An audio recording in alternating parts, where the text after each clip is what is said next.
saw themselves as little things that couldn't stay stable but hopping from one thing to another.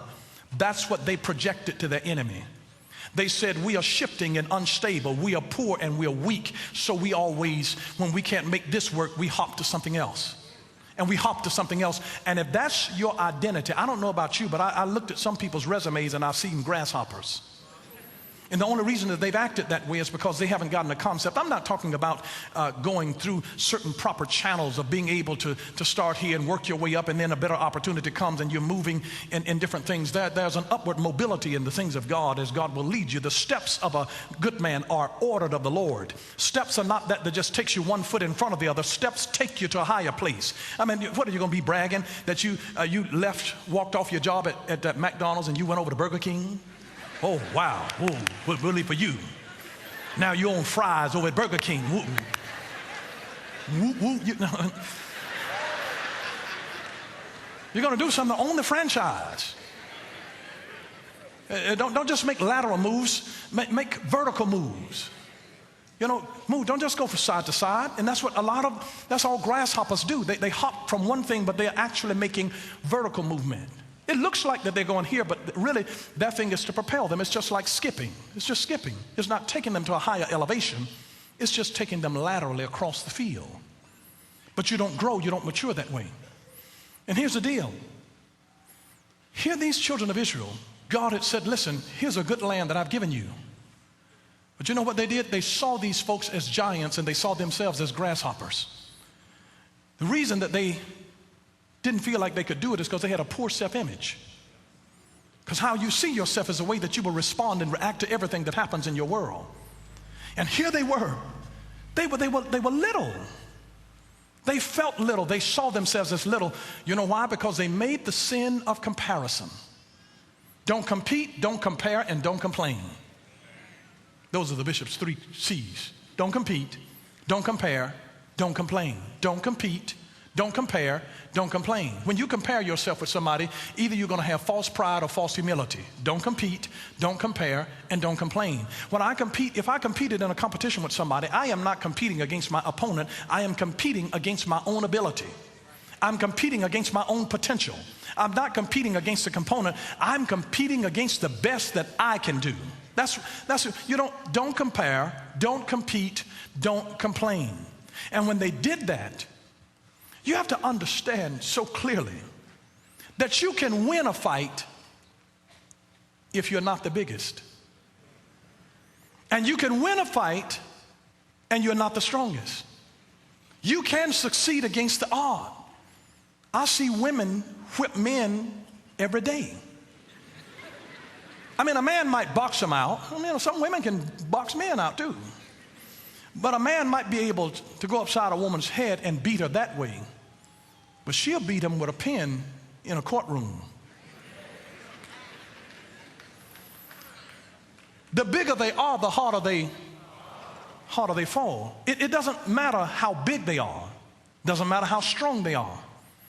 You can be a little company trying to do something that the big boys are doing, and you can't afford to do it because you don't have the big boys' budget.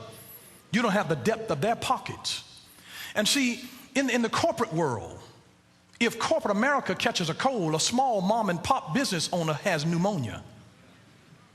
And so we can't always do what they do, but here's what you can do.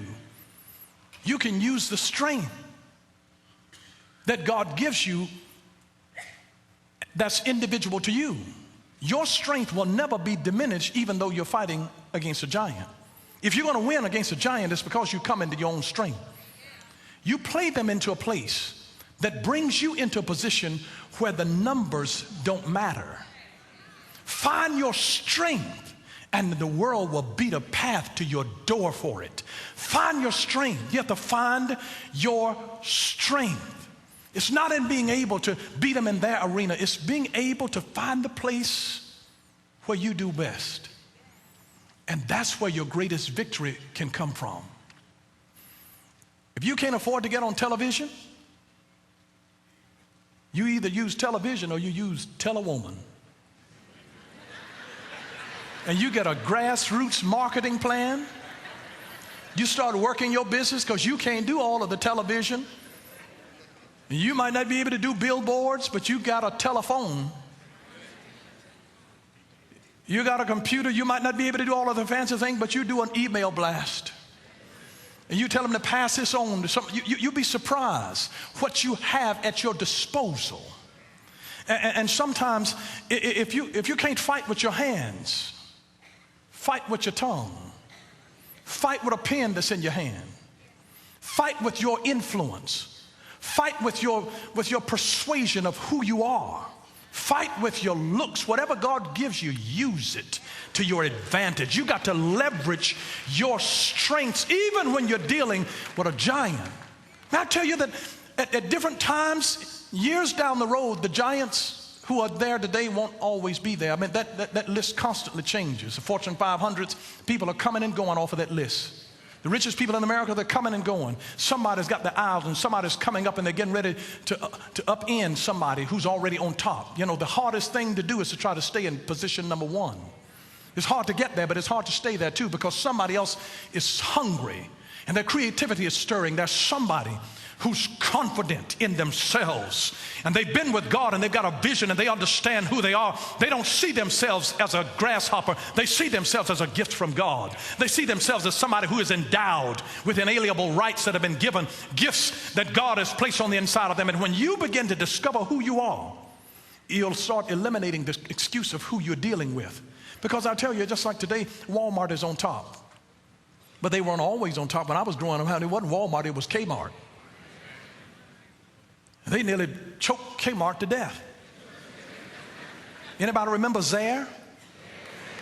They just put the death hold on Zare. And see, but one day somebody will rise up and say, hey, we can create our own Walmart. I'm just tell you.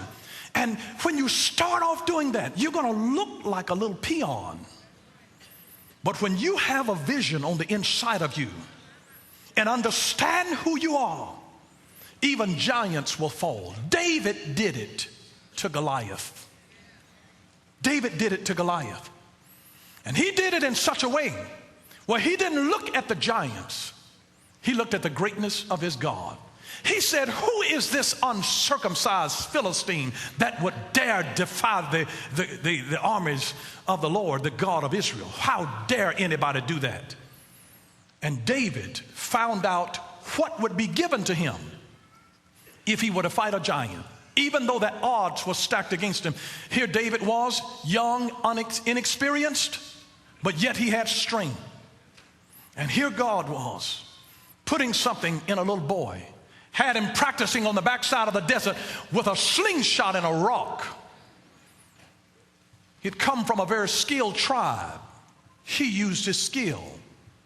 God used what David knew how to work well. It might not have looked much to a giant who had on armor, but there's always an opening in the armor. There's always an Achilles tendon to the biggest giant. Every giant's eyes are just as sensitive as anybody else's eyes. You got to learn how to find the weak spot and understand that their eyes are no tougher than mine. And if I'm able to do something, God will show you the Achilles tendon of your enemy and allow you to come to a position. I'm just telling you, you can succeed against the odds, but you've got to get rid of the excuses. Well, I'm divorced. Well, I don't have the education. Well, I'm a woman. When you get rid of the excuses, I'm a minority. The majority of the world is a minority. Let's let that sink in for a moment. You will be surprised when you commit yourself to God and say, God, here I am. Here I am, God. If you've called me to do it, God is not a man that he should lie, nor the son of man that he should repent. Has he said it and will he not do it? Has he spoken it and will he not make it good? God cannot lie, but if you'll get rid of the excuses, God didn't ask you what size you were. He's just looking for somebody who's willing, that will say, be it unto me, Lord, even according to thy word. He didn't say whether or not you had all of the education. He said, God,